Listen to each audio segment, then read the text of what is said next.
પ્રભુનું શાસન, પ્રભુની સાધના, પ્રભુના સાધકો અને પ્રભુ બનવામાં અવસર એટલે કે મનુષ્ય જીવન મળ્યું.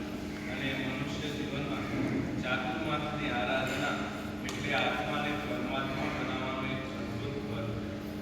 અને એમાં આપણે લલિત વિસ્તરાની વિચારણા ચાલે. એમાં પહેલા નંબરના શ્લોકમાં પ્રભુને નમસ્કાર કર્યા. પ્રભુને નમસ્કાર કેમ કર્યા? કેમ કે પ્રભુ મંગલ ગુરુ અને મંગલ કોને કહેવાય? જે હિતને આપે તે મંગલ છે, જે ધર્મને આપે તે મંગલ છે, અને જે મુક્તિને આપે તે મંગલ છે. એવા મહાવીર સ્વામી પરમાત્મા મંગલ રૂપ છે, કેમ કે તે આપણા હિતની વિચારણા કરે છે, તે આપણને ધર્મ આપે છે અને એ આપણને મોક્ષ સુધી લઈ જવા માટેનો માર્ગ આપે છે. માટે પરમાત્મા મંગલ રૂપ છે.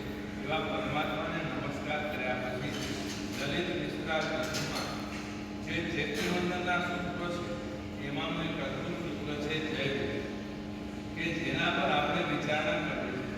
હવે જય વિલય સૂત્ર કોણે બનાવ્યું? તો એના પર કાલે આપણે નક્કી કે ગંધર્વ ભગવંતોએ જય વિલય સૂત્ર બનાવ્યું. જેમ પ્રભુના 3 સંદેશ કે પુણ્યમાં શ્રદ્ધાશો નહીં, પાપમાં અકલાશો નહીં, મોહમાં ધર્માશો નહીં, આ પ્રભુના 3 સંદેશ. એવી જ રીતે ગંધર્વ ભગવંતો પોતાના જીવનથી 3 સંદેશ આપે. પહેલા સંદેશાની વાત આપણે કાલે કરી કે જે પણ ગંધર્વ ભગવંતો પ્રભુને મળ્યા, પ્રભુ મહાવીર સ્વામી, એ બધા અહંકારની ટોચ કક્ષા પર ક્યારે ગંધર્વો પ્રજાપતિ, અગ્નિપતિ, વાયુપતિ, જગત, સુધર્મ એ બધા અહંકારની ટોચ કક્ષામાં હતા. કારણ કે બધાના મનમાં શંકા હતી કે કોઈ એકબીજાને પૂછતું નહોતું, કોઈ બીજાની પાસે જઈને એ શંકાનું સોલ્યુશન પણ મળતું નહોતું. એ શું બતાવે કે પોતાની અંદર કંઈક હતું, એટલા માટે બીજાને પૂછતા નહોતા. કેમ કે એમને એમ હતું કે હું બીજાને પૂછું તો મારી પંડિતાઈ ક્યાં છે. એટલે બધા ગંધર્વો કે અમારો પણ પ્રાયોરિટી સ્ટેજ કયો હતો? અહમ. આપણો પણ ઇનિશિયલ સ્ટેજ આપણે પણ કયા સ્ટેજ પર છે? જે અહમના. હવે ઈગોના સ્ટેજ પર છે. અને હવે ગંધર્વ ભગવંતો તરત બીજા સ્ટેપ પર આવી જાય છે, પ્રભુને પામનાર. ગંધર્વ ભગવંતોને પ્રભુ સાક્ષાત મળ્યા, આપણને પ્રભુના વચનો મળ્યા, પ્રભુની પ્રતિમા મળી, પ્રભુના માર્ગ પર સાચાના સાધકો મળ્યા. ગંધર્વ ભગવંતો પ્રભુને પામીને બીજી ભૂમિકામાં આવી ગયા. બીજી ભૂમિકા એટલે શું? જ્યાં સુધી પ્રભુને મળ્યા નતા ગંધર્વો, ત્યાં સુધી બધા અહમની ભૂમિકામાં. ગૌતમ સ્વામી પણ પરમાત્મા મહાવીર સ્વામી સાથે યુદ્ધ કરવા ગયા. એ પણ વિચારતા હતા કે આ કોઈ ઠગ આવી ગયો છે અને બધાને ઠગી રહ્યો છે. એને એટલો બધો ઠગ છે કે દેવતાઓને પણ એને ઠગી દીધા. આ વિચારણા કોની હતી? એ સમયના ઇન્દ્રપુત્રી. અને આપણે પણ એ જ વિચારણા છે કે કોઈ મારા સાહેબ પાસે દીક્ષા લઈ લે અને બહુ સૌથી સંપન્ન હોય તો આપણને એમ લાગે કે મારા સાહેબે આને બનાવી દીધો હશે, કાં તો બાસ્કેટ એવો નાખ્યો હશે. બાકી આ વ્યક્તિને દીક્ષા લે એવું લાગે નહીં. કોઈ ન ફરકતો હોય અને કરોડોનું દાન કરી દે તો એમ લાગે કે મારા સાહેબ આને કંઈ મોકલી દીધો. બરાબર છે? અમારા ગુરુમાં પછી આટલી બધી દીક્ષા થઈ એટલે ઘણા બધા આવતા હતા અને સાહેબ આ બાસ્કેટ નાખે તો ઘણા કહેતા હતા ના સાહેબ બાસ્કેટ નહીં. તો ભાઈ તમે એકવાર પૂછી લીધું. મેં કીધું લોકો તો મહાત્મા પાસે બાસ્કેટ નખાવવા માટે પડાપડી કરે છે, તો ગુરુમાં તમને સામેથી બાસ્કેટ નાખે તો તમે ના કેમ પાડો? કે ના સાહેબ એવું છે, તમારા ગુરુમાં વિશે એવી માન્યતાઓ છે, તેમના ભટ્ટોમાં કઈ છે એટલે જેના પર બાસ્કેટ નાખે એ દીક્ષા લે. એટલે સાહેબ મારે દીક્ષા નથી લે એટલે મારે બાસ્કેટ નથી. એટલે આ પણ એક પ્રકારની માન્યતા હોય. પણ મારું કેવું માત્ર એટલું જ, ગંધર્વ ભગવંતો બધા અહમની કક્ષામાં હતા. ઇન્દ્રપુતિ ગોશાલાની જેમ પ્રભુની સામે યુદ્ધ કરવા માટે ગયો કે એવા મહાઠગને હું હરાવી દઉં. એ ભૂમિકા ત્યાં સુધી હતી જ્યાં સુધી પ્રભુને મળ્યા નતા ત્યાં. પણ પ્રભુને જોયા પછી, પ્રભુને મળ્યા પછી એ જ ઇન્દ્રપુતિને લાગે છે કે હું કાંઈ નથી અને સામે જે તત્વ વિરાજમાન છે એ સર્વસ્વ, એ બધું છે. એની શરણાગતિ સ્વીકારી લેવી એ જ મારા માટે અનમોલ અવસર છે.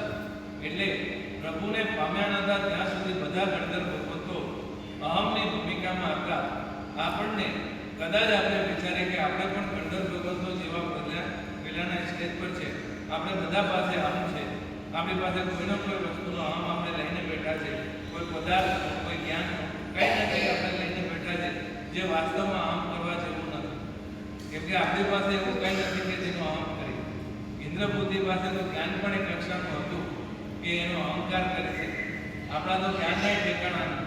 કોઈ પ્રશ્ન પૂછે તો આપણે પાછા જવાબમાં કન્ફ્યુઝ થઈ જાય. બે મીઠાઈની વાનગીઓ આવે તો આપણે કન્ફ્યુઝ થઈ જઈએ. આ વાપરું કે આ વાપરું. હવે આવી આપણી દશા હોય તો આપણે અહમ શેનો કરીએ? એટલે કહેવાનો મતલબ અર્થ એટલો કે ગણધર ભગવાન તો પ્રભુને પામીને અહમની ભૂમિકાથી ઉછળીને નાહમની ભૂમિકા પર આવી ગયા. એટલે ગણધર ભગવંતોનો બીજો મેસેજ કે હું કાંઈ નથી. એ પ્રભુને પામ્યા પછી એમની વિચારણા શું હતી કે હું કાંઈ નથી. હવે આપણને પ્રભુ મળ્યા, પ્રભુનું શાસન મળ્યું, પ્રભુના વચનો મળ્યા, પ્રભુના સાધકો મળ્યા. આ બધું મળ્યા પછી આપણને ખરેખર લાગે છે ખરું કે હું કાંઈ નથી.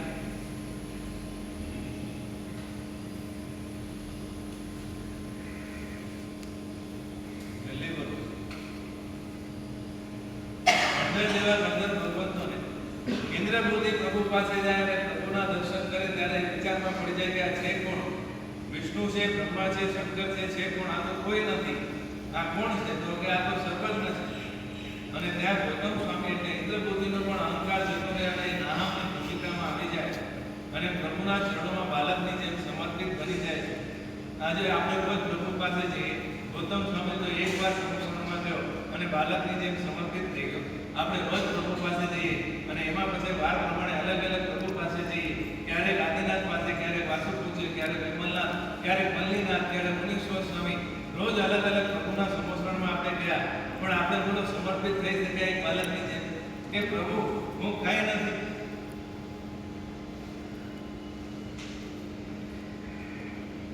જલ્દી બોલો.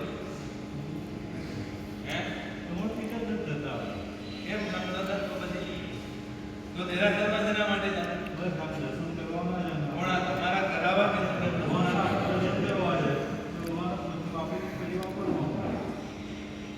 એટલે આ તો એક રૂટીન થઈ ગયું.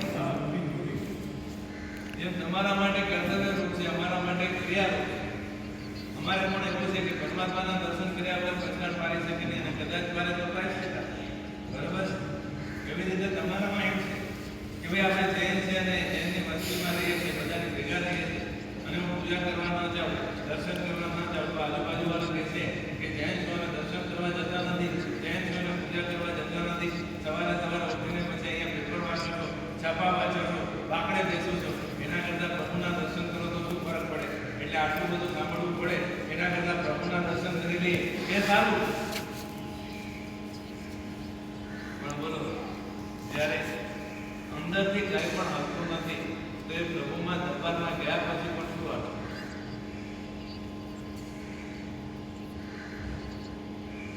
વાત સમજાય છે?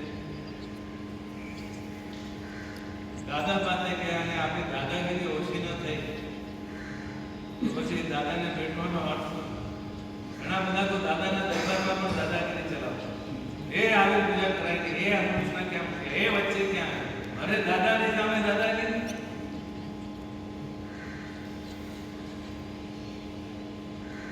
એટલે પ્રશ્ન ખાલી એવો કે ગણધર ભગવંતોને પ્રભુ મળ્યા તો નામની ભૂમિકા પર એ લોકો આવી ચડે.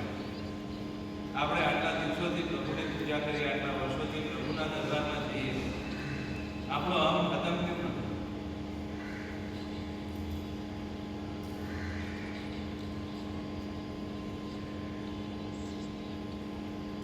જલ્દી બોલો.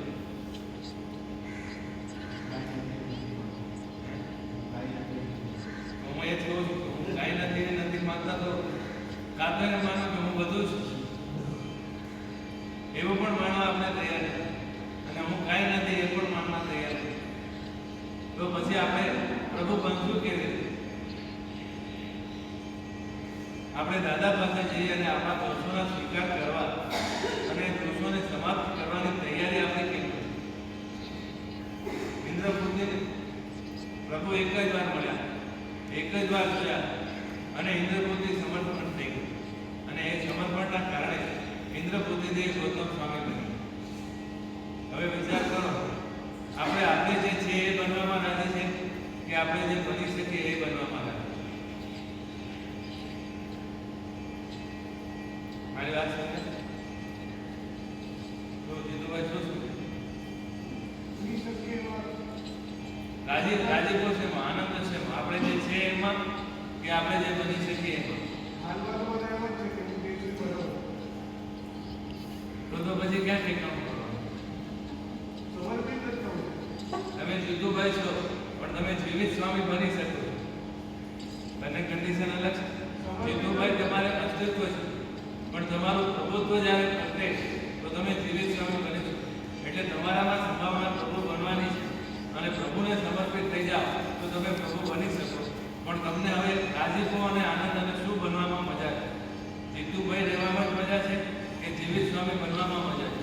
જીતુભાઈ રહેશો તો ખુરશી જાતે લેવી પડશે. જીવિત સ્વામી બનશો તો દેવો સમર્પણ બનાવો. શું બનવું?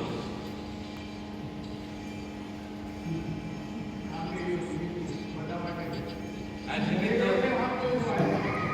જો તમને ખબર છે પ્રભુ જ્યારે અને તમને ખબર પ્રભુ જ્યારે સમસ્યામાં આવે તો તેઓ જોવે છે શું પ્રભુનો વૈભવ છે. એટલે જીવિત સ્વામી તમને જોવે છે કે આ જીતુભાઈ જો પ્રભુ સ્વરૂપ હોય તો એનો વૈભવ શું હોય?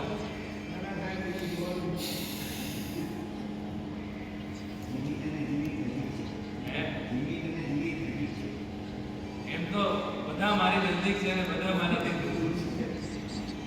એમ તો આ કલાક જો અહીંયા આવું ને ત્યારે એમ લાગે કે બધા મારા છે, પણ જેવો કલાક પૂરો થાય ત્યારે એમ લાગે કે આ બધા મારા ક્યાં જતા રહે.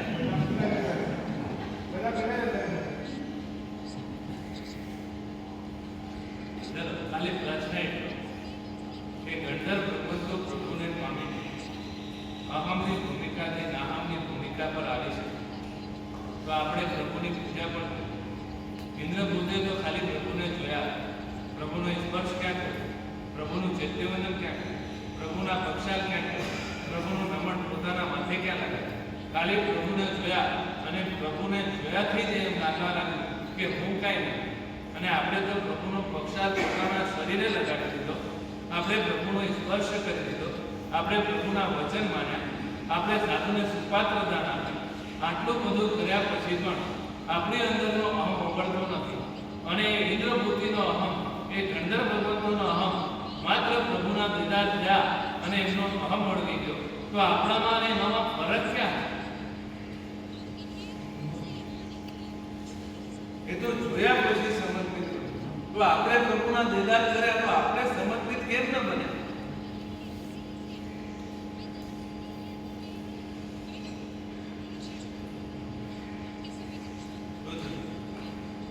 પંડિતજી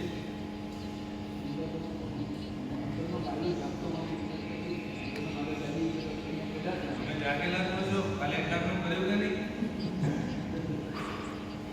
ઈસોડા વાપરે, મસાલા વાપરે, બોલો હવે ઉકેલો વ્યક્તિ વાપરી શકે ન વાપરે એટલે જાગેલા જ છો. એટલે વાસ્તવિકતામાં કે આપણે પ્રભુના દીદાર કર્યા પણ જેવા દીદાર આપણે કરવા જોઈએ એ લેવલના દીદાર આપણે કર્યા. આપણે ખાલી પ્રભુને જોઈએ છીએ, આપણે ખાલી પ્રભુની પૂજા કરીએ છીએ એક રૂટીન પ્રમાણે, પણ એ સ્પર્શ થતાની સામે આપણી અંગમાં કઈ રોમાંચ ઉભો થતો. સુલતાની વાત જ્યારે સાંભળો ત્યારે વિચાર સુલતા કે પ્રભુ આ પ્રદેશમાં પધાર્યા આવે અને મારા શરીરના રોમ ઉભા ન થાય એવું બની શકે નહીં. હવે પ્રભુ ક્યાં અને પોતે ક્યાં? બની શકે કે કિલોમીટરોનો અંતર હશે, છતાંય સુલતાને એવી ખાતરી હતી કે પ્રભુ આ પ્રદેશમાં પધારે તો મારા શરીરનો રોમે રોમ વિકસિત થઈ જાય. અને મારા શરીરનો રોમે રોમ વિકસિત નથી એનો અર્થ એ થયો કે અહીંયા આજુબાજુમાં ક્યાં પ્રભુનું અસ્તિત્વ નથી. અને આપણે પ્રભુના દરબારમાં જઈએ અને છતાંય બોલો આપણા રોમે રોમ વિકસિત થઈ જાય. આપણા અંગમાં પ્રભુને સ્પર્શ કર્યા પછી એક જુદો જ પ્રકારનો રોમાંચ ઉભો થાય ખરો.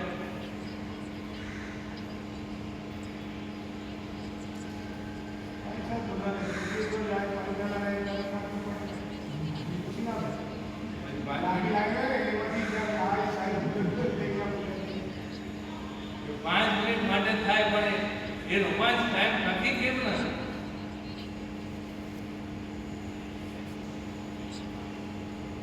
એટલે આપણે અહમની ભૂમિકામાં તો બધા સમાન છે, પણ નાહમની ભૂમિકામાં જ્યાં સુધી ના જઈએ ત્યાં સુધી આપણા અને જનરલ સંબંધોની વચ્ચે બહુ મોટો અંતર આવે.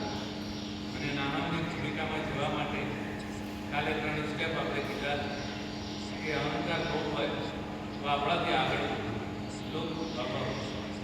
હું જે વસ્તુનો અહંકાર કરું જે મારી પાસે છે એ શું એનાથી ચડિયાતું બીજા કોઈની પાસે છે કે નહીં? અને છે તો પછી મારે આમ કરવા જવો રહેતો નથી. મારી પાસે રૂપ છે, મારી પાસે પૈસા છે, મારી પાસે જ્ઞાન છે અને એનો મને અહમ થાય છે, પણ એ જ્ઞાન અને રૂપ અને સંપત્તિ કોઈ બીજાને આગળ મારા કરતાં વધારે છે કે નહીં? ને આને છે તો મારે પછી અહમ કરવા જવો રહેતો નથી, કેમ કે મારાથી પણ ચડિયાતું કોઈ છે. નંબર 2, લુક બેક એટલે પાછળ. આજે આપણે ભલે ગમે ત્યાં પહોંચી ગયા હોય, પણ એક દિવસ એવો હતો કે હું શું હતો, જે બોમ્બેમાં આવ્યાવાળા ઘણા બધા છે, પણ ઘણા બધા જ્યારે આવ્યા ત્યારે કાંઈ રોડ પર સૂતા હતા, રોડ પર નાતા જતા, અને એ જ રીતે એમનું જીવન ચાલતું હતું. ધીરે ધીરે ધીરે ધીરે ધંધો વેચો, પૈસા કમાયા અને આજે ફ્લેટો થઈ ગયા, ગાડી થઈ ગઈ, મોટા મોટા બિલ્ડિંગોમાં પહોંચી ગયા. પણ એક દિવસ એ પાછળ પોતાનું અસ્તિત્વ વિચારે તો ખબર પડે કે એક દિવસ હું શું હતો, મારી પાસે કાંઈ નથી. તો જ્યારે બહુ અહંકાર થતો હોય ત્યારે આ પાછળ કે વાસ્તવમાં તો મારી પાસે કાંઈ નથી, આ તો પ્રભુની કૃપા છે અને એવો સમય મારો બાકી ગયો જેના કારણે આ બધું મને મળ્યું. તો આ બધું મારી પાસે આવ્યું એ પુણ્યની તાકાત છે. એટલે હું તો કાંઈ નથી, આ પુણ્યના કારણે મને બધું મળ્યું. એટલે લુક બેક. અને ત્રીજા નંબરમાં look ahead. Look above, look back અને લુક અહેડ. એટલે જે આજે છે એનું છેલ્લું પરિણામ શું આવે? કે શરીર પર રૂપ સરસ મળ્યો અને એનો આપણે અહંકાર કરીએ, પણ આ શરીરનું રૂપ અને આ શરીર કાયમી એવું ટકી રહેવા નથી. તો આ પછી શરીરનો અહંકાર હું શેના માટે કરું? જે નાશક થવાનું છે એનો અહંકાર લઈને હું શા માટે કરીશ? તો આ રીતે આ 3 સ્ટેપો વિચારીને આપણે આપણા અહમને તોડવાનું. જ્યારે અહમ તોડશે તમને ખબર છે, ખુદ અને ખુદા. એક શબ્દ છે ખુદ અને એક શબ્દ છે ખુદા. બોલો બંનેમાં ફરક કેટલો? ખુદ અને ખુદા શબ્દની દૃષ્ટિએ કેટલો ફરક? હું અને ભગવાન એનો જ પર્યાય શબ્દ છે ખુદ અને ખુદા. ખુદ એટલે કે હું અને ખુદા એટલે ભગવાન. બોલો શબ્દોની દૃષ્ટિએ આ બંને શબ્દોમાં શું ફરક છે? એક માત્રા વધારે. એટલે ખુદ બંનેમાં સરખો છે. દની જગ્યાએ એક જગ્યાએ દા છે અને એક જગ્યાએ દ છે. એટલે એક માત્ર ખાડી લાઈન છે. એટલે પ્રભુ કવિએ બહુ સરસ લખ્યું, પ્રભુ અને મારી વચ્ચે ઊભી એક વાડી છે. ખબર પડે? એટલે પ્રભુ અને આપણી વચ્ચે કંઈ વધારે અંતર છે જ નહીં. અંતર કેટલો છે? માત્ર એક લાઈન. જેમ તમારા ઘરમાં એક રૂમની 2 રૂમ કરવી હોય તો તમે શું કરો? વચ્ચે એક પડદો કરો અને એને જ્યારે કાઢી નાખ્યું અને એક જ કર્યું એ પડદો સાઈડમાં કરો ત્યારે આખી રૂમ પાછી એક થઈ જાય. તો એવી રીતે ખુદ અને ખુદાની વચ્ચે કાંઈ બહુ મોટો ફરક નથી. બસ ગાડી એક લાઈન છે અને એ લાઈન છે અહમ. હવે એ લાઈન, એ પડદો, એ દિવાલ, એક દિવાલ તોડો એટલે આપણે પરમાત્મા અને એક દિવાલ ઊભી કરો એટલે આપણે પામા. હવે શું કરવું એ આપણા હાથમાં છે. એટલે ગણતર ભગવંતો આપણને કે ભલે અમે એક દિવસ અહમની ભૂમિકા પર હતા, પણ અહમ કરવા જેવું નથી. એટલે બીજા નંબરમાં જોવા જેવું છે એ છે નાહમ. મુક્તાઈ. અને પછી ત્રીજા નામ દાસો. ગણતર ભગવંતો અહમની ભૂમિકા નાહમની ભૂમિકા પર આવ્યા અને નાહમની ભૂમિકા પર આવ્યા પછી જેમ હમણાં કીધું કે સ્પર્શ કરીએ ત્યારે 5 મિનિટ એમ લાગે, પણ ગણધર ભગવંતો જ્યારે પ્રભુને સમર્પિત થયા ત્યારે 5 મિનિટ માટે સમર્પિત થયા કે આ જીવન માટે સમર્પિત. તમે જેમ પ્રવચનમાં આવો ત્યારે 1 કલાક જ સાંભળવું છે એ નક્કી કરીને આવો. એટલે જ 1 કલાકથી જેમ જેમ વધતું જાય એમ એમ તમને ઓવરડોઝ થાય કે યાર આ તો સાહેબ બહુ આપે, સાહેબ તો બહુ ચલાવે, સાહેબને કહું 4 મહિના આપવાનું છે પછી થોડું ઓછું આપે. બરાબર છે? એટલે તમારે સમર્પણની ભૂમિકા ક્યાં સુધી છે? માત્ર 1 કલાક સુધી છે. જ્યારે ગણધર ભગવંતો જ્યારે સમર્પિત થયા તો આ જીવન માટે એ એવું નહીં કે અમુક કાળ માટે સમર્પિત થયા અને બાકી માટે અસમર્પિત, એવું નહીં. સમોસણમાં ગયા ત્યારે સમર્પિત રહ્યા અને પાછળ નહીં, એવું નહીં. શિષ્ય બની ગયા ત્યાં સુધી સમર્પિત રહ્યા, શિષ્ય બન્યા પછી સમર્પિત નહીં, એવું નહીં. 50,000 ગૌતમ સ્વામીના શિષ્યો છતાંય પ્રભુ આજ્ઞા કરતા તો ગૌતમ સ્વામીને કરતા હતા. તમારા ઘરે તો 1-2 રાખલા હોય અને છતાંય તમે ઓર્ડર કરો કે મારા સાહેબ તમને કહે કે તમે એને કામ કરીને મારા સાહેબમાં કામ કરી આપો. અને જ્યારે પ્રભુ ગૌતમ સ્વામીના 50,000 શિષ્યો હોવા છતાં ગૌતમ સ્વામીને ઓર્ડર કરતા હતા અને ગૌતમ સ્વામી પોતાના 50,000 હોવા છતાં કોઈને ઓર્ડર કરતા નહોતા કે આ સૌભાગ્ય મને મળ્યો, પ્રભુ મને આજ્ઞા કરી મારે જ. આનંદ શ્રાવકને ત્યાં પ્રભુએ ગૌતમ સ્વામીને આજ્ઞા કરી. ગૌતમ સ્વામી કોઈ પોતાના એસિસ્ટન્ટને મોકલાવી કે તું જઈ આવ. પ્રભુ પોતે નીકળી ગયા. 50,000ના શિષ્યો એવા ગૌતમ સ્વામી પોતે પ્રભુની આજ્ઞા સ્વીકારીને નીકળી જાય, પણ પોતાના રામલાને કહે ને કે તું જઈ આવ. અને આપણે એટલા બધા પુણ્યશાળી થઈ ગયા છે કે આપણા પર કંઈ પણ આવે તો આપણે સીધું રામલાને આવે. એટલે વિચાર કરો, આપણે સમર્પણની ભૂમિકા કેટલી છે, આપણો ઉત્સાહ કેટલો, આપણે પ્રભુની આજ્ઞાને સ્વીકારવાની તરસ કેટલી છે. એટલે આ બધા ગણધર ભગવંતો માત્ર અહમથી નામની ભૂમિકા પર નથી આવ્યા, પણ પ્રભુના ચરણોમાં દાસ બનીને આવ્યા. કલિકાલ શ્રવણ છે, વિતરાગ ક્ષેત્રમાં એ થયું સૌ દાસો આમ પ્રેષોસ્મય સૌ પ્રેષોસ્મય દાસોસ્મય ઓમ ઇતિ નાથ નાથ પ્રણવ. કે પ્રભુ હું તારો નાથ તરીકે નહીં પણ તારા સેવક તરીકે રહું, તારા ભક્ત તરીકે રહું, તારા ચાકર તરીકે રહું. આ ભૂમિકા એક ભક્તની હોય. અને એવી જ રીતે ગણધર ભગવંતો પ્રભુના ચરણોમાં દાસ બનીને રહ્યા.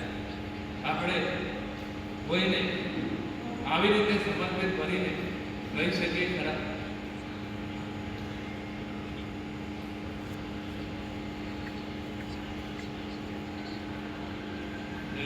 એક બે મિનિટનું સમર્પણ નહીં.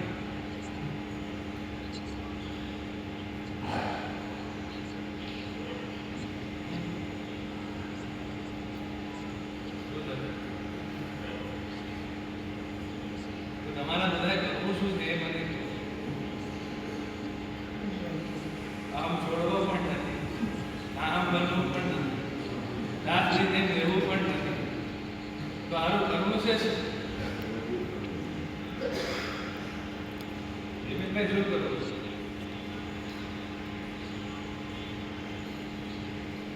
ખાલી સાંભળીને પૂરું કરવું છે. ક્યારેક વિચાર આવે કે આપણે આટલું બધું સાંભળ્યું, આપણે કરવું છે શું? આ બધું સાંભળ્યા પછી કઈ આપણા જીવનમાં કરવો છે, કઈ એના માટેના પ્રયત્નો કરવા છે, એ માત્ર ખાલી સાંભળી જ દેવું.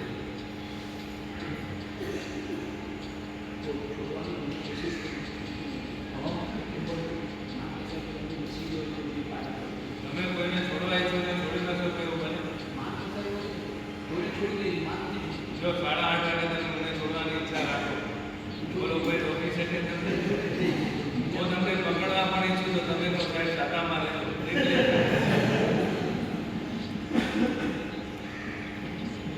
બોલો તમે છોડવા ઈચ્છો તો કોઈ તમને પકડી શકે? અને આ અહીંયાની વાત નથી. ગમે તેવું ચાલતું હોય, ગમે તે સંત હોય, ગમે ત્યાં પ્રવચન ચાલતો હોય, પ્રભુની કોઈ અનુષ્ઠાન ચાલતું હોય, તમારે છૂટવું હોય તો તમે સીધા ઉભા ગયા, હાથ મળ્યા અને ચાલતી પકડી. અને કોઈ તમને પકડે ને કે 5 મિનિટ બેસ અને મારે 5 મિનિટ બેસ નહીં અને એક કામ કરો, મારે પ્રમાણે પણ લેતો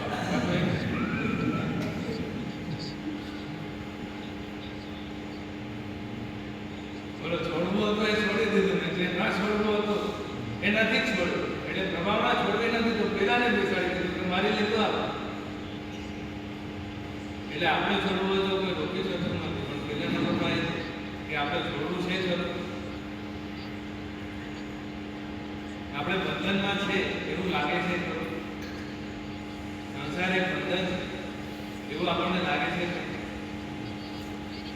પત્ની એક બંધન છે, પુત્ર એક બંધન છે, ઘર એક બંધન છે એવું લાગે છે ખરું. કોણે કીધું જવાબ? તમે લીધેલી છે કે કોઈ આપેલી? તમે માની લીધેલી જવાબદારી છે. તમને ખબર છે ગુજરાતીમાં કહે છે કે કૂતરું એમ સમજે કે આખું ગાડું મારા પર ચાલે, પણ વાસ્તવમાં કૂતરા પર ચાલે છે ગાડું નહીં. એવી રીતે આપણે એમ સમજીએ કે પૂરો પરિવાર મારા પર ચાલે છે. મારે કમાવું છે, મારા દીકરાને મોટા કરવા છે, એને સેટ કરવા છે, મારી પુત્રીને ભણવાની છે, હું નહીં હોઉં તો શું થશે? પણ એ બધા એમ વિચારે છે કે તમે નહીં હો તો એટલું સારું થશે. તમે જોઈ એટલે બધું ડિસ્ટર્બ. ઘણી વાર આપણી હાજરી ડિસ્ટર્બ કરતી હોય અને આપણે ન હોઈએ તો એ સીધું ચાલે. એટલે આપણે ખાલી એના પાણી બેઠા છે કે હું છું તો બધું બરાબર છે, હું નથી તો શું થશે? અરે તું નથી તો એના કરતાં સરસ થશે. પણ આપણને એમ લાગે છે કે હું છું એટલે જ બધું ચાલે. એટલે આ જવાબદારી, આ કર્તવ્યતા, આ ભૂમિકા આપણે માની લીધેલી છે, પણ વાસ્તવમાં કંઈ નથી. કેમ કે તમને કહેલું જેના પુણ્યમાં જે લખેલું એ એને મળે છે. બાકી તમે જોયું કેટલાના માતા પિતા નથી હોતા અને એને ભણતરની વ્યવસ્થા પણ નથી હોતી, પણ લાઇટની નીચે રોડ પર બેસીને પણ એ પહેલા નંબરે પાસ થઈ જાય. અને જેને ઘરમાં બધી સુવિધા માતા પિતાએ આપી હોય, જેને ટાઈમો ટાઈમ બધું મળતું હોય અને એવો વિદ્યાર્થી પણ પરીક્ષામાં ફેલ થઈ જાય. એટલે જેની પાસે બધું હોય એટલે બધું કરી શકે એવી શક્યતા નથી. અને બધું હોવા છતાં પણ એના નસીબમાં જેટલું મળ્યું હોય એટલું જ રહે છે. પિતા ઘણું બધું આપીને જાય પણ એના પુણ્યમાં ન હોય તો આવેલું લખતું નથી, આપેલું રહેતું નથી. તો આપણે ખાલી આમ વિચારી બેઠા છે કે હું છું તો બધું થશે. તમે બધું આપી ગયા પછી પણ એ ભોગવી શકે છે કે નહીં એની કોઈ ગેરંટી નથી. અને તને નથી આપ્યું તો પણ એના પુણ્યમાં હશે તો એ આગા વગર. હવે પ્રશ્ન તો ખાલી એટલો છે, આપણે શોધવાની ભાવના છે કે નહીં?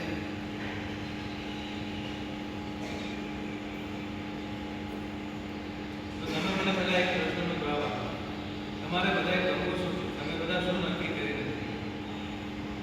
દીધું ભાઈ તમે ખાજો એટલે ખાઈ નહીં એટલે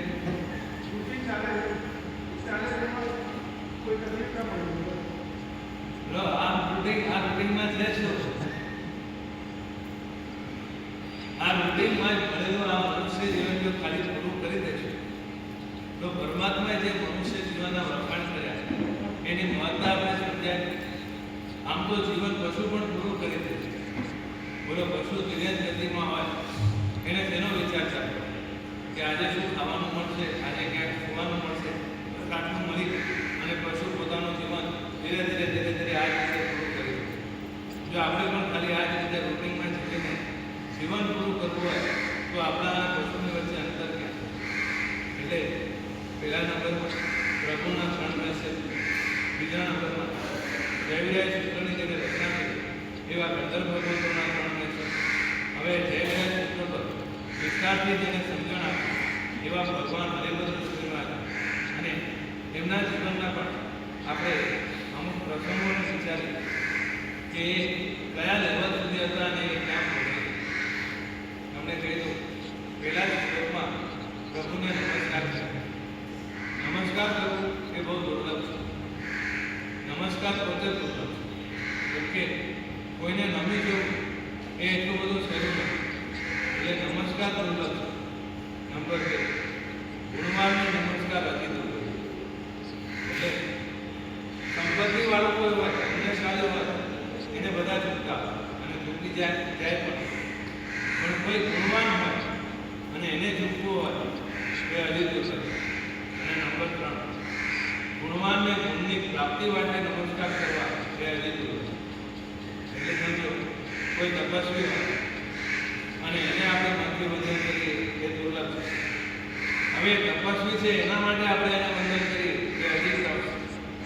કેમ કે એ તપસ્વી કાયમી નથી રહેતી અને એના તપનો પર્યાય આપણને કાયમ દેખાતો નથી. અને જ્યારે પણ દેખાય ત્યારે આપણે શું વિચારીએ? આપણે કહીએ કે આને માસ્કમણ કર્યો, અનુમોદના કરે અને પાછળથી જે તેનો વાત કરે, આ જો આ માસ્કમણવાળાને હવે જોજો આનું અંતર પાણું તો લારી પર થયું હતું, હવે પાણું ક્યાં થાય? હવે એની અનુમોદના કરાય. રાત્રિ ભોજન કરતો હતો અને માસ્કમણ કર્યો, એની અનુમોદના કરાય. હવે આપણા સામે બોલે એનો તપનો પર્યાય છે કે આ એનો લારીનો પર્યાય. અને એનો માસ્કમણ પૂરો થઈ ગયા પછી આપણે એનો માસ્કમણ એનામાં દેખાય કે આપણને એ લારી પર ઉભેલો વ્યક્તિ એ આપણને વધારે શું દેખાય? જલ્દી બોલ, વધારે શું નજરમાં? હા, લારી જ દેખાય. એટલે શું થાય કે આપણા મનમાં એના પ્રત્યે ગુમાન ભાવ આવવાનો અને પછી આપણે એને નમસ્કાર કરી શકતા નથી. આપણે એને ક્યારેક ક્યાંક નિંદા જ કરી દઈએ. એટલે એ જો ગુણ આવવો જોઈએ એ ગુણ પણ આવતો નથી. એટલે આપણામાં જે રહેલા ગુણ હોય એ પણ ધીરે ધીરે જતા રહે. એટલે જ આજ સુધી આપણે ગુણવાન બની ન શક્યા. કારણ આપણે કોઈના ગુણની પૂરી અનુમોદના કરી ન શક્યા અને ગુણવાનને આપણે નમસ્કાર કરી ન શક્યા. તપસ્વીને પહેલા નંબરમાં નમસ્કાર દુર્લભ છે. એના તપને જોઈને નમસ્કાર કરવા દુર્લભ છે. એને એના જેવો તપ વારામાં આવે એ માટે નમસ્કાર કરવો એ હજી દુર્લભ. એટલે કોઈ પણ ગ્રંથની શરૂઆતમાં નમસ્કાર એના માટે જ કરવામાં આવે છે કે વારંવાર એ બતાવવામાં આવે છે કે નમસ્કાર એ આમ આપણને સામાન્ય લાગે છે પણ નમસ્કાર એટલે વિનય છે અને વિનયનો પૂરો અર્થ કરો તો તમને ખબર પડશે. વિ અને નય બે શબ્દો છે. વિ એટલે વિતરાગતા, નય એટલે નૈતિક. વિતરાગતા સુધી જે લઈ જાય એ વિનય છે. એટલે દરેક ગ્રંથની શરૂઆતમાં નમસ્કારની વાત છે, દરેક ગ્રંથની શરૂઆતમાં વિનયની વાત છે, દરેક ગ્રંથની શરૂઆતમાં ઝૂકવાની વાત છે. કેમ કે જે ઝૂકે છે એ ઝૂમી શકે છે. એટલે ઝૂમવું હોય તો પેલા ઝૂકો અને ઝૂકવામાં જ આપણને રસ નથી. ઝૂકવામાં આપણને નાનક લાગે છે.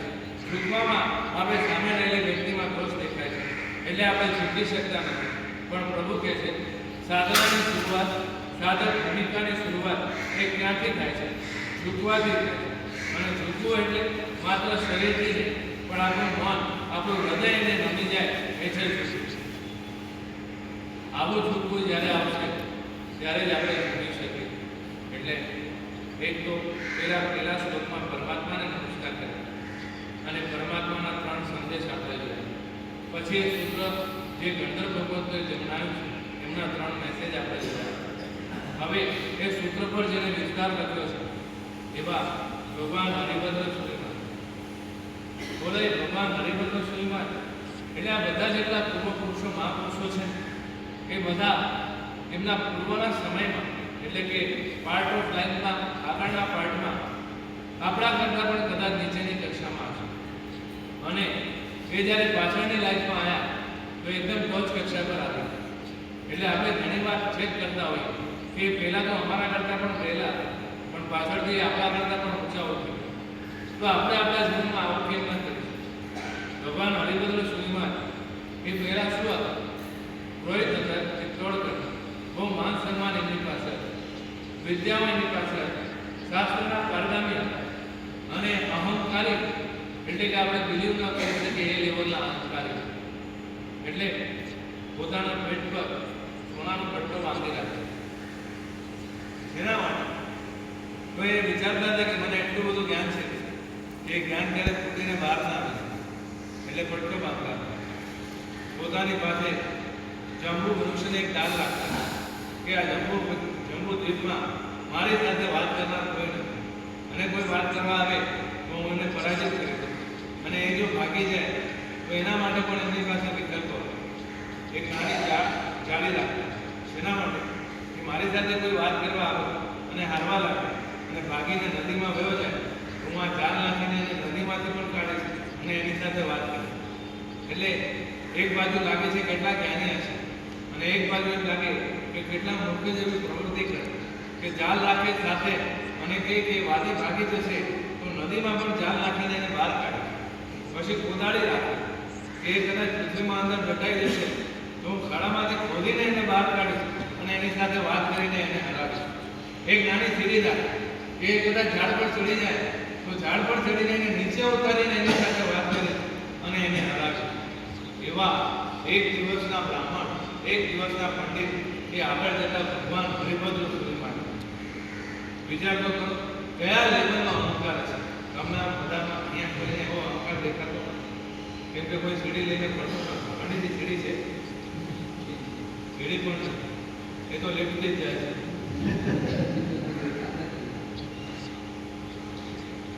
એક વિચાર કરો કે હરિભદ્ર સુરીમાન જે કયા લેવલનો અહંકાર હશે. કોદાળી રાખતા હતા, જાળ રાખતા હતા, સીડી રાખતા હતા અને આ બધું લઈને ફરતા હતા, પટ્ટો રાખતા હતા, પટ્ટો પેટ પર બાંધતા હતા. એવો એક સમયનો અહંકારી વ્યક્તિ નાસ્તિક વ્યક્તિ. નાસ્તિકતા કેટલી છે કે રાજાના દરબારમાંથી પાછા ફરતા અને પાછળથી કાંડો હાથી બનાવે છે એટલે પાછળથી આવવા લાગે, બધા ચિલ્લાવા લાગે, બધા દૂર ભાગવા લાગ્યા. ધીરે ધીરે એ અવાજ આ હરિભદ્ર બ્રાહ્મણ સુધી પણ પહોંચી. એને જોયું તો પાછળ કાંડો હાથી છે અને બધા દોડધામ કરી મૂકે છે અને પોતે પણ દોડે છે કે હવે બચવા માટે કરવું શું, કેમ કે જીવ તો બધાને પામે. એટલે એને પણ પોતાની જીવને બચાવવા માટે વિકલ્પ વિચારે છે, દોડે છે અને દોડતા દોડતા એક જગ્યાએ પ્રવેશી જાય છે અને જ્યાં પ્રવેશ મેળવે છે એ બીજું કાંઈ નહીં પણ એક જૈન મંદિર હોય છે.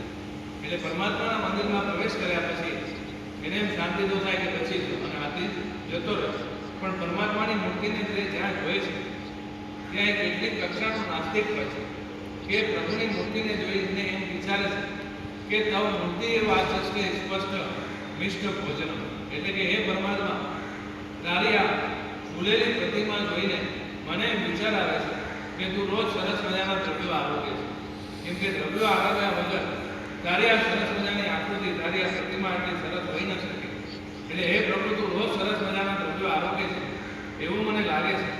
અને પછી પ્રતિજ્ઞા કરે છે, હસ્તીના તાળે નાનો ના વચ્ચે છે મંદિર કે પ્રભુ આજે તારા દરબારમાં આવ્યો, પણ હવે હું પ્રતિજ્ઞા કરું છું કે ગાંડો હાથી પાછળ પડી જાય અને કદાચ મારો જીવ જોયો જાય તો પણ પ્રભુ તારા દરબારમાં તો નહીં જાય. આવી કક્ષાનો નાસ્તિક વ્યક્તિ, આવી કક્ષાનો અહંકારી વ્યક્તિ અને આવી કક્ષાનો ક્રોધી વ્યક્તિ. ક્રોધની વાત તમને પહેલા પણ, ક્રોધ કયા લેવાનો? પોતાના બે શિષ્યો હંસ અને કરણ અને એમને મારવામાં નિમિત્ત એટલે મૃત્યુમાં નિમિત્ત બને છે બૌદ્ધો, અને ત્યાંને ત્યાં પ્રતિજ્ઞા છે 1444 બૌદ્ધોને મારવાની ભાવના. એટલો બધો ક્રોધનો એક્સ્ટ્રીમ લેવલ, અને પોતે વાદમાં હરાવી ઉકળતી કડાઈના તેલમાં કેટલા બધાને વાદીઓને પરાજિત કરીને એમને પોતાની સામે મૃત્યુના ક્ષણભૂત બનાવી દીધા. એટલે આવો નાસ્તિક વ્યક્તિ, આવો ક્રોધી વ્યક્તિ, આવો અહંકારી વ્યક્તિ પણ ભગવાન હરિભદ્ર સુધી મહાન બની શકે. કેવી રીતે બને? મુખ્ય કારણ શું હતું?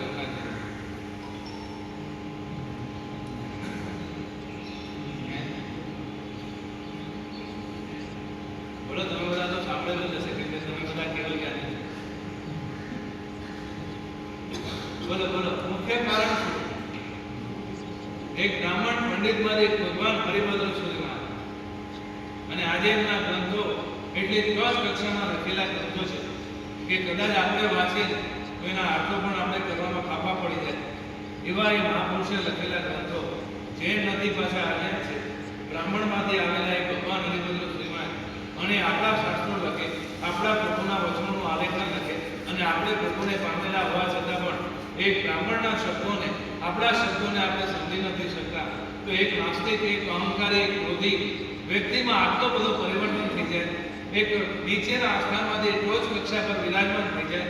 ભગવાન માટે જે વિશેષણો વપરાતા હોય એ વિશેષણો એના માટે વપરાતા થઈ જાય, તો એના જીવનમાં આ પરિવર્તનના કારણમાં મૂળભૂત હશે શું?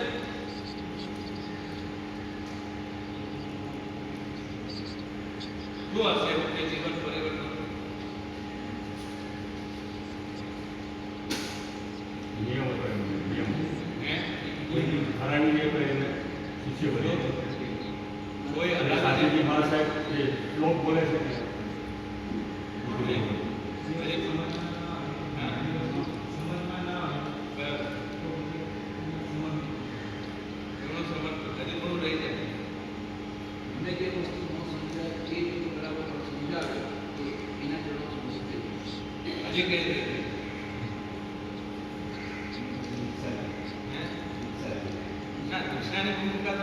સમર્પિત થઈ જવા એટલું પણ આગળ રહી જાય કે હું કઈ એવું સાંભળું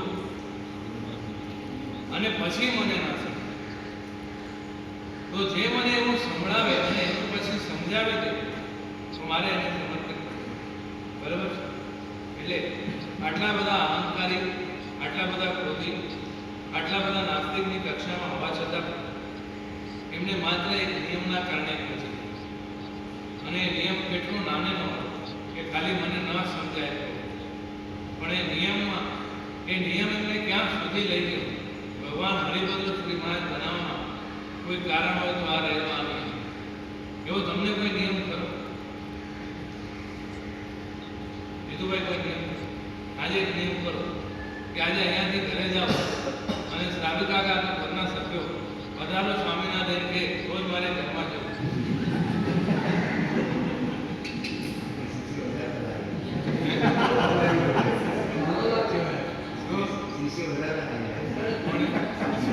અરે હું ખાલી એમ કહું છું ઘરે જ છું, મારી પાસે આવે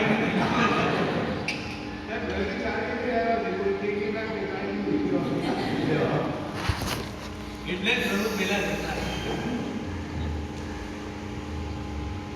અને જે ચાલી લેવીને આવે એને તમે શિષ્ય બનાવવાની વાત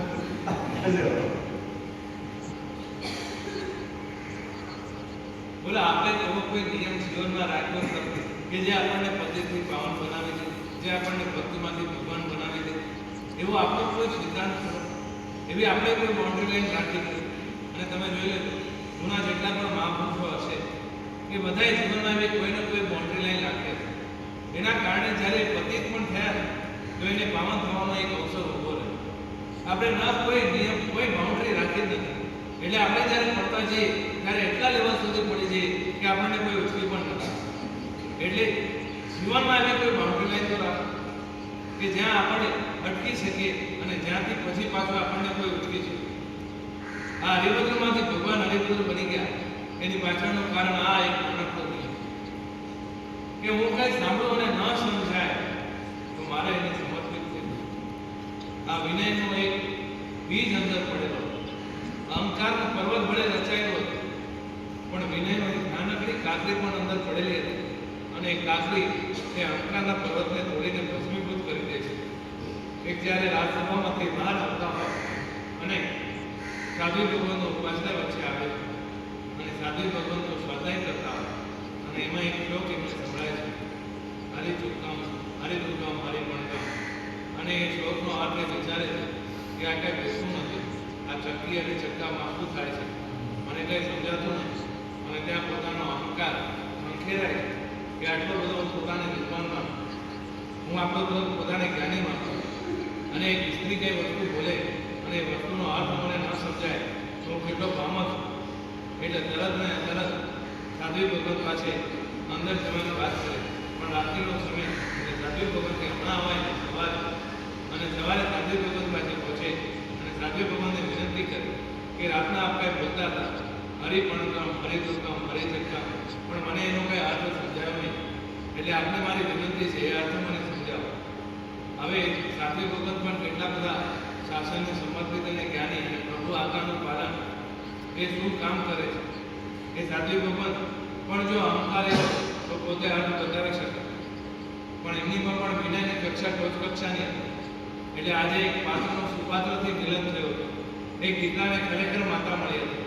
બાકી આપણા જેવો કોઈ હોત અને આ હરિભદ્ર બ્રાહ્મણ જેવો આપણી સામે આવ્યો હોત તો આપણે જ કહીએ શું આટલું નથી આવડતું તને, જો હું તને આટલો મારતો હતો. અને સાધુ ભગવત એવા છીછરા જ્ઞાનવાળા હતા, એ પણ પાત્રતા લઈને બેઠા હતા. એટલે સાધુ ભગવતે કીધું એક તો તમે પુરુષ અને અમને કોઈને ઉપદેશ આપવાની આજ્ઞા નથી, બહેનોને અમે આપી શકીએ પણ પુરુષને નહીં.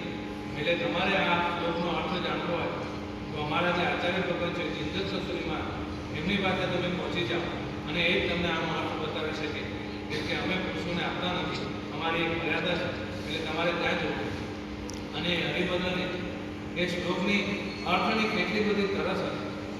બોલો આપણે કદાચ બધી ગમણમાં જઈએ બરાબર અને સ્નાન આવે અને આપણને ધોકો આવે.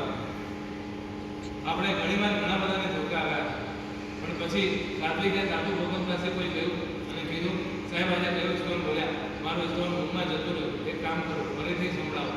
આવું કોઈ આવ્યું મારી પાસે તો કીધું ભાઈ હજી આવે. બોલો એ સમયમાં ધોકા આવ્યા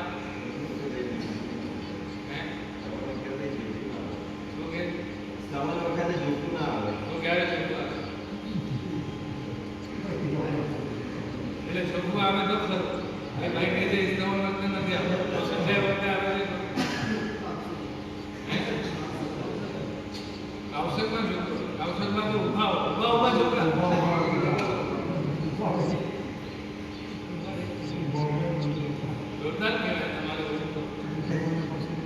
ઉભા ઉભા છોકરા. પણ એમાં કોઈ આશ્ચર્ય નથી. શાસ્ત્રમાં રચનાવળી કર્મના ઘણા બધા ભેદો બતાવ્યા. એમાં 5 પ્રકારની નિદ્રા બતાવી. એમાં બતાવે ચાલતા ચાલતા પણ ઊંઘ આવે એવા પણ. અને મારા એક મહાત્મા છે કે વિહારમાં ચાલતા હતા, 2 માર્ગમાં ચાલતા હતા, વાતોચીતો ચાલતી હતી. અને એમાં પાછા મહાત્મા અમારા પ્રાર્થના એટલે ચાલતા ચાલતા પાછા રોજ કરતા. અને વાત ચાલતી હતી, ચાલતા ચાલતા રોજ કરે. અને અચાનક જે બોલતા હતા એ બોલતા બોલતા બંધ થયું. રોજ કરતા કરતા બંધ થયું. અને જાણે બાજુમાં એક મૂર્તિ ચાલતી હોય એવી રીતે 2 મહાત્માઓ ચાલતા હતા. તો આ મહાત્મા વિચાર કરવા લાગ્યા કે હમણાં સુધી બોલતા હતા, હમણાં એકદમ બોલતા બંધ થઈ ગયા. રોજ કરતા હતા, રોજ કરતા બંધ થઈ ગયા. અને જીવે છે એની ખાતરી છે કેમ કે ચાલે છે. પણ ચાલતા ચાલતા બીજી કાંઈ પ્રવૃત્તિ એટલે આ શું કહેવાય? દર્શનાવળીના એક ભેદ એ બિહારમાં ચાલતા ચાલતા પણ એ મહાત્માને કમાવી. અને પછી એ મહાત્મા એને હલાલા કે આપો છો કે હા શું છે, શું આ ચાલુ? અરે તમે ઊંઘી ગયા. એટલે આવું પણ બને છે. એટલે કર્મોની વિચિત્રતા બહુ અલગ અલગ છે. આપણે કલ્પી ન શકીએ એવું જુદું જુદું અને વિચિત્ર આ સંસારમાં આપણને જોવા મળે. એટલે આ ભગવાન હરિભદ્ર શ્રીમાને એક પાત્રને સુપાત્ર મળે, એક માને દીકરો મળે. એટલે ભગવાન હરિભદ્ર શ્રીમાન એ સાધ્વી ભગવાનને પોતાની મા તરીકે સંબોધે છે. અને દરેક ગ્રંથમાં પોતાને યાજ્ઞની મહત્તા સમૂહ તરીકે ઉલ્લેખ કરે છે કે મને કોઈ આ શાસનમાં ચડાવનાર છે તો એ મારી માતા છે. અને એને ધર્મની માતા સ્વરૂપે માનીને દરેક ગ્રંથમાં એ માતાનો ઉલ્લેખ કરે. એક નાનકડો નિયમ અને એક શ્લોક, આખો એક ખાલી શ્લોક. અને એ શ્લોકની હરિભદ્ર શ્રીમાને તરસ કેટલી કે સમજવા માટે સાધ્વી ભગવાન જે એડ્રેસ આપે ત્યાં જાય અને ત્યાં જઈને બેઠા છે અને આચાર્ય ભગવાનને વિનંતી કરે કે આ શ્લોકનો અર્થ મારે સમજવો છે. સાધ્વી ભગવાન માથેથી સાંભળ્યો, ન સમજાયો, તમારી પાસે આવ્યો, એમને તમારી પાસે મોકલ્યો. એની મર્યાદા છે માટે આ શ્લોક મારે તમારી પાસે સમજવો છે. આચાર્ય ભગવાન આજના સમયમાં નહીં, એ સમયમાં પણ ધ્યાને. એટલે આચાર્ય ભગવાનને ખબર પડી ગઈ કે આ તો કોણ છે? હરિભદ્ર બ્રાહ્મણ છે. તો જ કક્ષાનું જેનું ધ્યાન. અને એ બ્રાહ્મણ અહીંયા એક શ્લોકને સમજવા માટે આવે છે. અને એની સમર્પિતતા જોઈને, એનો ભાવિ સમય જોઈને આચાર્ય ભગવંતે કીધું કે આ શ્લોકનો અર્થ તો તમને સમજાવી દઈશ, પણ એમને એમ ન સમજાવે. તો પેલો કે શું કરવું? કઈ નહીં, દીક્ષા લેવી. બોલો આવી તરત આપણા માટે આજે વ્યાખ્યાન ચાલે અને સમજો કોઈ બાબત સાંભળવાની રહી જાય કાં તો તમને ન સાંભળ્યું હોય અને સાંભળ્યું હોય તો સમજાય નહીં. એટલે તમે બીજા કોઈ ભાઈને પૂછો કે નિલેશ મોદી પાસે ગયા અને કોઈ આ સાહેબ આટલું હતું મને બરાબર સમજાયું નહીં, હું સમજાવી દે. અને નિલેશ મોદીને લાગે કે ભાઈ આ તો પાત્ર શક્તિ છે, પાત્ર છે તો એને મોકલો આગળ. એટલે એ કે ના, હું ન સમજાવી છું, ગુરુ ભગવાન પાસે જાઓ. એટલે તમે સાધુ ભગવાન પાસે ગયા. સાધુ ભગવાન કે નહીં, અમને નહીં ખબર, એ સાધુ ભગવાન પાસે જાઓ, મારી પાસે આવો. અને હું જો આટલો સુપાત્ર વ્યક્તિ છે, ક્લોઝ પણ કરવાનો વધારે બાકી નથી કેમ કે અડધો ડિસ્કાઉન્ટ જ છે. અને એ પછી હું જોને તમને કહું કે ભાઈ જો તમને શ્લોકનો અર્થ સમજાવી દો, પણ એક કન્ડિશન છે. અને તમે પૂછો કે ભાઈ સાહેબ શું કન્ડિશન? અને હું બહુ દીક્ષા લેવી પડે ત્યારે જ શ્લોકનો અર્થ સમજાય. તો બોલો તમે કેટલી વાર ત્યાં ઉભા? પછી આવું એમ પણ નથી કહેવાનું, સીધા નીકળી જ જાય. બીજી વાર પાછળ એટલે દામોદર વાળીમાં અમે બહુ ના થાય. એટલે હરિભદ્ર શ્રીમાનને કેટલીક કલશ હશે. અને જિંદતનો શ્રીમાન છે કે એક શ્લોકનો અર્થ તારે સમજવો હોય તો એના માટે દીક્ષા લેવી પડે. અને ત્યાં હરિભદ્ર શ્રીમાન કોઈ પણ સંકલ્પ વિકલ્પ કર્યા વગર દીક્ષા થઈ જાય. આગમ ગ્રંથો વાંચો, જેમ જેમ વાંચે એ નાસ્તિકમાંથી આસ્તિક અને આસ્તિકમાંથી ક્યાં સુધીની ભૂમિકામાં પહોંચી જાય કે પ્રભુના દેદાર કરે, પ્રભુના દર્શન કરે. અને હવે એના શબ્દો નીકળે, મૂર્તિ તવા આ ચષ્ટે સ્પષ્ટ વિતરાગતા. હે પ્રભુ, તારી આ મૂર્તિ તારામાં રહેલી વિતરાગતાને બતાવે છે. બીજે કોઈ વાતની, બીજા કોઈ પ્રમાણની જરૂર ક્યાં છે? તારે આ દર્શન કરે એને તારા વિતરાગતાના દર્શન થઈ જાય. એક સમય જે પ્રભુને મિષ્ટ ભોજનની વાત કરતા હતા એ જ હરિભદ્ર શ્રીમાન પ્રભુના વચન વાંચ્યા પછી, એ જ પ્રભુના દીદાર કર્યા પછી પ્રભુને કહે છે કે પ્રભુ તારી આ મૂર્તિ એ તારામાં રહેલી વિતરાગતાને બતાવે. એટલે એક નારેલનો નિયમ કેટલા બધા પરિવર્તન કરી શકે. હે? અર્થ અને એ શ્લોકનો અર્થ એમને એમ ન સમજાય. તમને એ શ્લોકનો અર્થ બતાવે છે નક્કી કરી કે ચાતુર્માસ સુધીના દરેક પ્રવચનો એટેન્ડ કરવા અને રોજ તમારા દર્શન મને થાય આવું કંઈ કરી આપો. શ્લોક બહુ સરળ છે, એનો અર્થ પણ આપણે લઈશું કાલે. આજે સમય થઈ ગયો છે અને તમે ઊભા થાઓ એના પહેલા હું બહુ છું જે એવી ગણતરી એટલે આપણે કાલે શ્લોકનો અર્થ પણ લઈશું અને ભગવાન હરિભદ્રશ્રીમાં ક્યાં સુધી આગળ પહોંચ્યા એની વાત પણ આપણે કરશું. આ તો એક નાનકડો પરિવર્તન હતો કે પરમાત્માની મૂર્તિમાં એને ઉત્કૃષ્ટ ભોજનને સમયે હવે વિતરાગતા દેખાય છે. તો એ આવતીકાલે આપણે એની પણ વાત કરશું. આવતીકાલે અમારા ગુરુ ભગવાન દીક્ષા દાનેશ્વરી ગુરુરત્ન સાહેબની 36 વર્ગાવરણ તિથિ છે. તો એ ગુરુ ભગવાનના ઉપકાર તો એટલા બધા છે કે કલ્પના ન કરાય. જેમ તમને કહું, તમને એમ લાગ્યું કે મને દીક્ષા આપવામાં ગુરુ મહારાજે બહુ બધું જોખમ લઈ લીધું હોય એવું મને લાગે. સાહેબ જોડે ક્યારે રહ્યો નહીં, સાહેબ જોડે ક્યારે વ્યાર કર્યો નહીં, કંઈ જ્ઞાન નહીં, કંઈ ટ્રેનિંગ નહીં, અને સાહેબે છતાંય ઉપકાર કરીને મને દીક્ષા આપી. એટલે એ સાહેબનું જેટલી વાત કરીએ એટલી ઓછી છે, એના જેટલા ગુણોનું વર્ણન કરીએ એ એટલું છે. અને એની પાસે આટલી બધી ખૂબી કે જે ખામીવાળા આવે એને ખૂબી તરીકે તૈયાર કરી દે એવા ગુરુરત્ન સ્વામી મહારાજની કાલે સંસ્કારમાં તિથિ છે. આ બાજુ એનું આવવાનું બહુ ઓછું થયું, પણ એમના શિષ્યો હવે આ બાજુ આવી રહ્યા છે. બાકી સાહેબ પણ બોમ્બેના હતા, પણ બોમ્બે છોડ્યું પછી બોમ્બેમાં આવ્યા પણ નહીં. એવા એ મહાત્મા, એવા એ મહાપુરુષ, અને એમની કાલે સરકારમાં તિથિ નિમિત્તે આપણે એમના ગુણાનું વાત કરશું.